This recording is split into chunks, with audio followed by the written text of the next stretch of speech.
The word says we are partakers of the divine nature. Wow. Partakers means sharers. Partners in. That's a heavy-duty statement. Yes. But church, the important thing that the Lord really wants to get across to you here today is that you are truly special. Amen. You're a Amen. prized possession. His prized creation. And you know, when we look at creation, you'll see in the first chapter of Genesis that God designed you differently than everything else. He had a whole different design for you, a different intent for you, and a really special destiny for you. In the first chapter of Genesis, after creating the earth, the world in which we live in as we know it, he then created those that would populate it, and that's us. But I want you to watch carefully at how it was done. So if you got your Bibles with you today, turn to the first chapter of Genesis. And I want to begin reading from verse 20, and I'm reading from the Message Bible. So it's undoubtedly going to be different than what you have in your Bible. So if it's difficult to follow, then just listen. God spoke, it says in verse 20. And here's what he spoke. Swarm, ocean, with fish and all sea life. Birds, fly through the sky over the earth. God created the huge whales, all the swarm of life in the waters, and every kind of species of flying birds. God saw that it was good.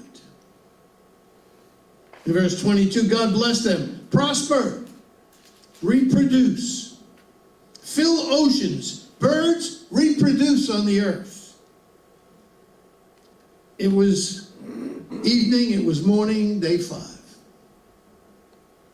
God spoke in verse 24, earth, generate life. Earth, generate life. Every sort and kind, cattle and reptiles and wild animals, all kinds, and there it was. I love the way that's working. And there it was. Wild animals of every kind, cattle of all kinds, every sort of reptile and bug. God saw that it was good. Verse 26, God spoke. Let us make human beings in our image. Make them reflecting our nature, so they can be responsible for the fish in the sea, the birds in the air, and the cattle, and yes, the earth itself, and every animal that moves on the face of the earth. Now listen to this. God created human beings. He created them godlike, reflecting God's nature. Amen. He created them male and female. God blessed them. Prosper, reproduce, fill the earth. Take charge. This was his order only to this creature called man. Amen. Take charge. Be responsible for fish in the sea and the birds in the air and every living thing that moves on the face of the earth. Then God said, I've given you every sort of seed-bearing plant on earth and every kind of fruit-bearing tree. I've given them to you for food. To all animals and birds, everything that moves and breathes, I give whatever grows out of the ground for food. Here it is again, and there it was. I love the way it says that. God said it, and there it was. Amen. Whereas every living thing, both animal and vegetable and trees, were created by God, but seemingly without specific detail. He just said, create birds and whales. And he didn't say what they were specifically to look like. In fact, he told the earth to do it. Earth, produce these things. In fact, in verse 24, God spoke, earth, generate life. Earth, generate life. Every sort and kind, cattle and reptiles and wild animals. That's what he said. Earth, do this. However, when it came to the creation of man, to you, to me, God was very, very specific. He wanted us to be just like him. Amen. God spoke, let us make human beings in our image. That means to look like us and reflecting our nature. That means to be just like us. We were created to be just like God. That's right. Amen. You were created, man was created to be God on earth. I don't mean literally, I mean his representative. Yes. Amen. You work for God, you're dispatched by God, you're operating in the authority of God, and he put you on this earth to rule over That's right. everything else that he created. Amen. Amen. He created them godlike, reflecting God's nature. I want you to hear this from the Living Bible, just the last couple of verses. Let us make a man, someone like ourselves, to be the master of all life upon the earth and in the skies and in the seas. Verse 27, so God made man like his maker. Like God did God make man. Amen. Listen, I don't know about you. Hallelujah. I mean, I got fairly wide arms, but I have a hard time getting them around all this. Huh? I mean, how much plainer can all this be? We're created by God to be a true reflection of God Amen. himself. Amen. Yes. So that when someone sees you, they see God. That's right. Represent. So that would require that the very essence of God be our defining element, wouldn't it? We're to have his nature. This word nature is defined by Webster's as the essential quality of a thing. Essence, it says. Inherent tendencies. That means inborn, part of you. Inherent tendencies of a person. Inherent is defined as existing in someone or something as a natural or inseparable quality. The God in you, his divine nature in you, is to be an inseparable quality. Amen. It's to define you. It's to be inescapable. Yet God told Adam something very important having to do with this divine nature. In Genesis 2, verses 15 and 16 in the Living Bible, it says, the Lord God placed man in the Garden of Eden as its gardener to tend and care for it. But the Lord God gave man this warning. You may eat any fruit in the garden except fruit from the tree of conscience. Never heard it that way before. For its fruit will open your eyes to make you aware of right and wrong, good and bad. If you eat its fruit, listen, you will be doomed to die. Now that is saying something in a way I've never seen it before. In the King James, for thou shalt surely die. Well, I'm sure many people thought, well, what happened? He didn't die, he kept living. It was talking about his divine nature. That's right. The God in you ain't gonna be there no more. That's right. Huh? God cannot and will not coexist with sin. That's right. And listen, one of the inherent attributes of divinity is immortality. God always was and always will be, and you have his divine nature. Right. So, does that mean your flesh would live forever? No. Your spirit will. Amen. Amen. The essence of who you are was intended to be immortal. Amen. When sin came upon man, man lost that spiritual immortality. So where does that leave man? Where was man at this point? Doomed. Man was doomed. But thank God that God had a plan. God had to implement a means by which man could again be born of the Spirit. Amen. The spiritual birth or rebirth had to be enacted. Man would have to be born again, restored to a state of divinity, that his spirit might live forever.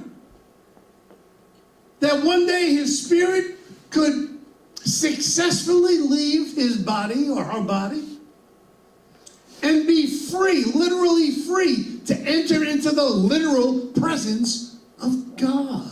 Amen. Also called heaven.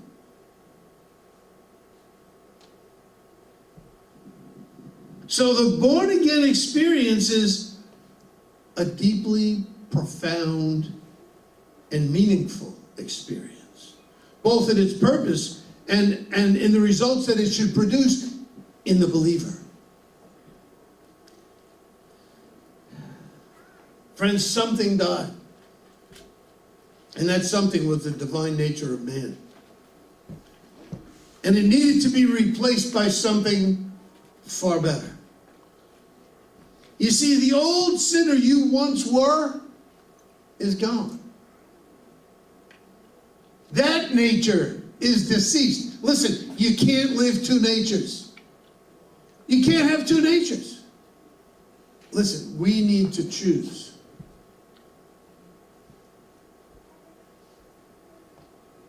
Isn't that an amazing statement I just made? Yes, that's right. Choose. We need to choose. Ultimately, we need to choose our eternal destiny. But in order to choose our eternal destiny, you need to choose the appropriate nature. And then you need to choose to live that life. Yes, amen. Now listen to this. The old sinner DNA, you realize that there had to be an alteration of DNA for a nature to change. Yeah, amen. One nature. This thing here, listen, I'm not a scientist, but I know that that symbol right there is a picture of what a strand of DNA looks like. Robert knows better than I would. This is his field. But that defines you, as crazy as it sounds. Listen, God really did an amazing thing when he created us. The complexity is astounding. But the DNA that once defined us as sinners, the DNA of that fallen creature, has been replaced.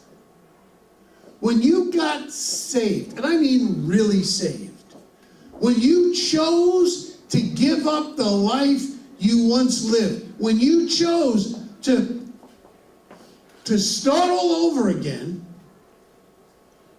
the DNA of the fallen creature was replaced when you truly received Jesus as not only your Savior, but the Lord of your life. Amen. The fallen creature DNA was replaced by the nature-defining DNA of God himself. Amen. So, what exactly does all this mean? It means that if you're truly born again, then the very nature that once defined you, that once drove you, that once dictated to you, has been totally eradicated. Amen. Old things are passed away. Passed away means dead. What you valued then is meaningless to you now. Amen. What you lusted for then is meaningless to you now. The voice that you listened to then has been silenced in your now. Amen. And we now have a directive straight from the Lord. Now, this is not something often preached in churches today, but it's his word, and it's a now word. I'm going to read to you from 1 Peter chapter 1, and then listen to it from the Message Bible. This is heavy. You ready? Yes. Verse 13, so roll up your sleeves, put your mind in gear, be totally ready to receive the gift that's coming when Jesus arrives. Verse 14, don't lazily slip back into those old grooves of evil, doing just what you feel like doing. You didn't know any better then. Listen, you do now. Listen, God is going to hold us responsible for that which we do know. If you know it, you're responsible to obey it, to heed to it. As obedient children, let yourselves, listen, be pulled into a way of life shaped by God's life. A life energetic and blazing with holiness. God said, I'm holy. You be holy. Well, what does that mean? Holy. The meaning of this, you got to follow this because this is one of those,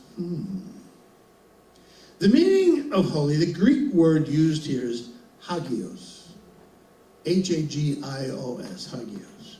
And it means pure. It means morally blameless.